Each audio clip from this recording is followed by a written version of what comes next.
hello guys की खबर आशा करिছো সকলে ভালে আছে আৰু আজি এটা লুক ক্ৰিয়েট কৰিছো চাওক ৰঙা পাৰি বগা শাৰী এখন পিন্ধি লৈছো আৰু মেকআপ কৰিছো এনেদৰে কেনেকৈ লাগিছে মোক কমেন্ট কৰি জনাব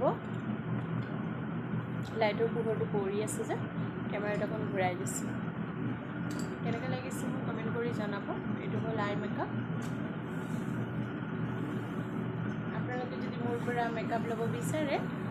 তেতিয়াহ'লে মোক কণ্টেক্ট কৰিব দেই 9101299454 সিম্পল মেকআপ মই কৰোঁ বেছি হেভি মেকআপ নকৰোঁ চাওকচোন মেকআপটো কেনেকৈ লাগিছে আপোনালোকৰ ভাল লাগিলে কমেণ্ট কৰি জনাব